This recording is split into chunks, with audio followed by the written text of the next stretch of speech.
अस्सलाम वालेकुम to all of you. I hope कि आप सब खैरियत से होंगे और अपने अपने कामों में मसरूफ होंगे।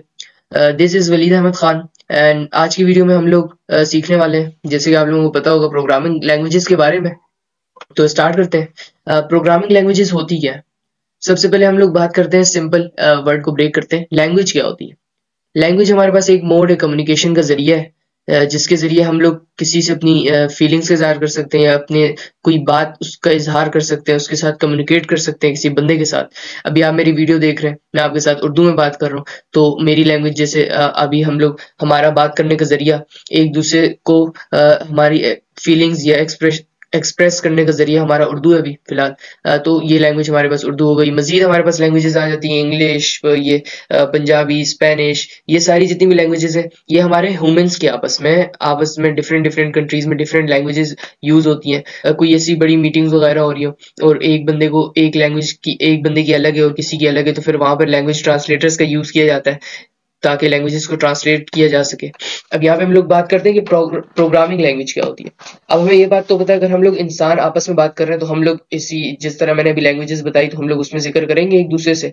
लेकिन अगर हमें बात करनी है कंप्यूटर से, एक कंप्यूटर से अपना काम करवाना है, एक कंप्यूटर के साथ कम्युनिकेट करना है, कोई काम करवाना है उससे, तो हम लोग तब क्या करेंगे? तब हम उससे जो लैंग्वेज यूज कर रहे होंगे उसको बोलते हैं प्रोग्रामिंग लैंग्वेज। प्रोग्रामिंग लैंग्वेज वो लैंग्वेज होती है, तरीका होता है, इस तरह डिजाइन किया होता है कि हम लोग कम्युनिकेट कर सकें कंप्यूटर के साथ, उसको इंस्ट्रक्शंस दे सकें। देने से क्या मुराद कि उसको हिदायत दे सकें, कोई कमांड दे सके, कोई हमारी कोई डिमांड हो, कोई आउटपुट डिजायर्ड रिजल्ट हो, तो वो हमें उस हिसाब से हमें काम करके दे। तो वो किसके जरिए होगा? प्रोग्रामिंग लैंग्वेज के जरिए। प्रोग्रामिंग लैंग्वेज के जरिए हमारे पास जो प्रोग्राम्स होते हैं वो बनते हैं, कोडिंग होती है और जो है मल्टीपल सॉफ्टवेयर्स बन रहे होते हैं। तो हमारे पास यहाँ पे different types of programming languages हैं, डिफरेंट जनरेशंस में इनको क्लासिफाई किया हुआ है, तो हम लोग वो भी पढ़ेंगे। हर जनरेशन की अलग अलग सिग्निफिकेंस है, किसी हर कोई डिजाइन के हिसाब से काम कर रहा है, हर किसी के अलग अलग फ्यूचर्स हैं, तो अभी हम लोग डिस्कस करते हैं।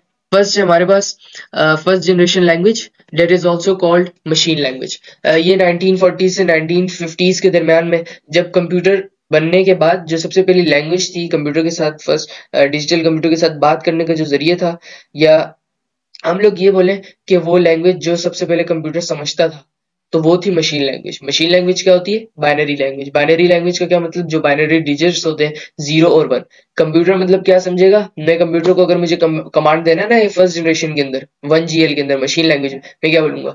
कंप्यूटर को मुझे काम बोलना है कि क्लिक करो, माउस से जो हम लोग क्लिक करते हैं कर्सर से, तो मैं उसको ऐसे कमांड दूंगा, 0 1 1 1 1 1 0 0 1 0, इस तरह की कोई हमारे पास स्टेटमेंट होगी, कोई सेंटेक्स होगा, मतलब ये इस 0 और 1 का कॉम्बिनेशन होगा, तो हम उसको कंप्यूटर को ये टाइप कर रहे होंगे, तो वो हमारे पास वही इंस्ट्रक्शन वो क्लिक करके दे रहा होगा हमारे पास। लेकिन इसमें मसला क्या आ जाता है, हमारे पास हर बंदे को ये 0 और 1 के कोड्स थोड़ी याद होंगे। अगर मुझे एक छोटा सा सेंटेंस भी लिखना है तो उसके लिए मुझे हजारों 0 और 1 लिखने पड़ेंगे, तब हमारे पास जाके वो बात बनेगी। हर बंदे को याद भी नहीं हो सकता। हाँ, उसमें ये फायदा है कि कंप्यूटर हमारे पास डायरेक्टली उसको एग्जीक्यूट करता है, उसको चेंज करने की जरूरत नहीं है, वो एज इट इज उसको उठाता है, सीपीयू उसी को एग्जीक्यूट करता है, प्रोसेस करता है। लेकिन ह्यूमंस उसको नहीं समझ सकते, ह्यूमंस के लिए लिखना मुश्किल है, उसको समझना मुश्किल है। 0 1 हमें क्या पता 0 और 1 क्या है? कोई भी अगर अनप्रोफेशनल बंदा आ जाए उसको तो नहीं समझ आएगी कि 0 1 क्या चीज होती है। लेकिन वो मशीन लैंग्वेज है, कंप्यूटर समझता है। अब इसी लैंग्वेज को सीखने में टाइम लगेगा, इसको लिखने में टाइम लगेगा, और इसमें एरर्स के भी चांसेस काफी सारे हैं। इन्हीं सारी चीजों को ओवरकम करने के लिए, इनसे बचने के लिए हमारे पास आई second generation language, that is assembly language, 1950s to 1960s। Assembly language अब हम बात करते हैं होती क्या? अच्छा, ये जो हमारे पास मशीन लैंग्वेज थी ना, ये भी हमारे पास लो लेवल लैंग्वेज ही है, और जो असेंबली लैंग्वेज अभी हम लोग पढ़ेंगे ये भी लो लेवल लैंग्वेज है। लो लेवल लैंग्वेज से क्या मुराद? लो लेवल लैंग्वेज वो लैंग्वेज होती है जो कंप्यूटर समझता है, मतलब मशीन लैंग्वेज दोनों ही कंप्यूटर डायरेक्ट समझ रहा होता है। असेंबली लैंग्वेज में बस मशीन लैंग्वेज से इतना फर्क आ जाता है कि इसमें कोई बाइनरी डिजिट्स नहीं होते, 0 और 1 नहीं होता। ये इंग्लिश की तरह ही दिखने वाली एक लैंग्वेज होती है। जैसे अगर मुझे 2 + 5 करना है, मुझे 2 को 5 से ऐड करना है, अगर यही मैं 2 + 5 फर्स्ट जनरेशन में देखूं तो ये इस तरह कुछ बन रहा होगा, 0 1 0 1 इस तरह कुछ। और अगर उसको मैं असेंबली लैंग्वेज में देखूं तो वो 2 + 5 ऐसे हमारे पास बन रहा होगा, ADD 2 5, मतलब ऐड 2 5। ऐड हमारे पास इंग्लिश का एक वर्ड है, तो इंग्लिश की तरह ही दिखने वाला इंग्लिश के कोई वर्ड्स होंगे, उसी से हमारे पास असेंबली लैंग्वेज बनती है। ये काफी हद तक जो प्रोग्रामर होता है, जो बंदा कंप्यूटर यूज कर रहा होता है, उसको इंस्ट्रक्शंस दे रहा होता है, उसके लिए समझने के लिए आसान है।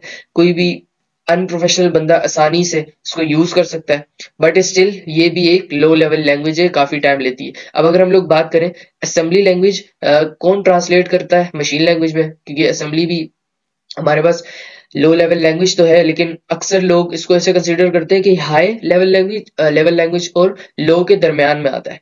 तो असेंबली लैंग्वेज हमारे पास डायरेक्ट कंप्यूटर के अंदर नहीं जाती हवाओं से होते हुए कि कंप्यूटर के अंदर गई और कंप्यूटर इसको समझ के इसके ऊपर काम करने शुरू हो गया। सिर्फ मशीन लैंग्वेज वाहिद ऐसी है जो कंप्यूटर डायरेक्ट जिसके ऊपर काम करता है, कर सकता है। असेंबली लैंग्वेज में क्या होगा, असेंबली लैंग्वेज में हमने किया लिखा, इंग्लिश टाइप्स वर्ड्स होंगे, मेनेमोनिक्स होंगे, मेनेमोनिक्स का यही मतलब होता है। तो हम लोगों ने वो लिखा। अब हमारे पास यहाँ पे आता है एक ट्रांसलेटर जिसको हम लोग बोलते हैं असेंबलर। असेंबलर क्या करेगा, असेंबली लैंग्वेज को कन्वर्ट कर देगा मशीन लैंग्वेज में। असेंबलर हमारे पास स्लो होता है, उसकी स्पीड स्लो होती है।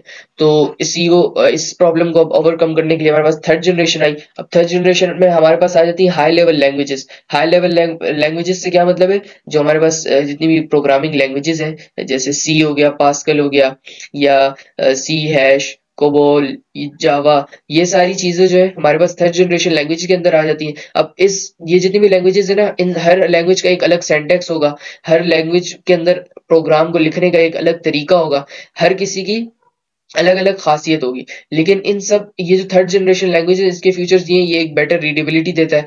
प्रोग्रामर जब इसको लिख रहा होगा, अगर किसी का लिखा हुआ कोड भी वो पढ़ेगा तो उसको समझ आ जाएगी कि ये लिखा हुआ क्या है, क्या इंस्ट्रक्शन जा रही है। अब इसमें अगेन जो हाई लेवल लैंग्वेज होती है वो कंप्यूटर के अंदर कैसे जाती है, कंप्यूटर के अंदर ऐसे जाती है, वो पहले ट्रांसलेट होती है, पहले ट्रांसलेट होती है मशीन लैंग्वेज में, और उसके बाद वो आगे उसके ऊपर एग्जीक्यूशन का प्रोसेस स्टार्ट होता है। अब इसको ट्रांसलेट कौन करता है, बहुत हमारे पास कंपाइलर या इंटरप्रेटर। इससे जो पिछली वीडियो थी उसमें हमने लैंग्वेज ट्रांसलेटर्स, कंपाइलर और इंटरप्रेटर के बारे में डिस्कस किया था। तो अगर आपने नहीं देखी तो नीचे मैं डिस्क्रिप्शन में लिंक दे दूंगा, आप लोग वहां से जाके देख सकते हैं। अभी हम लोग आगे कंटिन्यू करते हैं। तो हमारे पास यहाँ पे थर्ड लेवल लैंग्वेज हमने पढ़ी। इसके बाद हमारे पास आती है fourth level language. Fourth level language हमारे पास क्या है, या फोर्थ जनरेशन लैंग्वेज क्या है हमारे पास, वेरी हाई लेवल लैंग्वेजेस। ये थर्ड जनरेशन से भी हाई लेवल से भी थोड़ी एडवांस लैंग्वेजेस हैं। क्यों, जब हमारे पास हम लोग बड़े डेटाबेस सिस्टम्स की बात करें, डेटाबेस का मतलब जहाँ पे हमारा सारा डेटा स्टोर होता है बड़ी अमाउंट में और उसको मैनेज किया जाता है। तो जब हमारे पास बड़े डेटाबेस सिस्टम्स की बात होती है तो हमारे पास एक हाई थर्ड से भी ज्यादा एडवांस हम लोग लैंग्वेज की बात करेंगे जिसकी स्पीड बहुत ज्यादा होती है, और वो जल्दी हमारे पास कंपाइल या इंटरप्रेट हो सकती है और रन होती है। तो हमारे पास यहाँ पे आती है वेरी हाई लेवल लैंग्वेज। इसके अंदर हमारे पास स्ट्रक्चर्ड क्वेरी लैंग्वेज शामिल है, एसक्यूएल, या फिर इसी तरह की कोई स्क्रिप्टेड लैंग्वेजेस हैं वो हम यूज करते हैं। लेकिन अब बस याद आप लोगों ने ये रखना है कि जब डेटाबेस मैनेजमेंट के लिए हम लोग की बात कर रहे हो तो वहां पर हमारे पास फोर्थ जनरेशन लैंग्वेजेस होती है। अब लास्ट में हमारे पास आती है सबसे इंपॉर्टेंट, जो हमारा अभी नेक्स्ट स्टेप चल रहा है एक न्यू वर्ल्ड की तरफ, that is fifth generation natural languages. अब हमने बात की मशीन लैंग्वेज, फिर असेंबली लैंग्वेज, फिर उसके बाद थोड़ा एडवांस हो गए हाई लेवल लैंग्वेज पे। अब लोग हम इससे भी अगर ज्यादा एडवांस होना चाहें, इससे भी ज्यादा आसानी से कंप्यूटर को अपनी बात समझाना चाहें, तो वो क्या हो सकती है, हमारी नेचुरल लैंग्वेज। नेचुरल लैंग्वेज जो मैं भी आपसे बात कर रहा हूँ, आप अपने घर में किसी से बात कर रहे हैं, आप अपने दोस्तों से बात कर रहे हैं, ये आपकी नेचुरल लैंग्वेज है।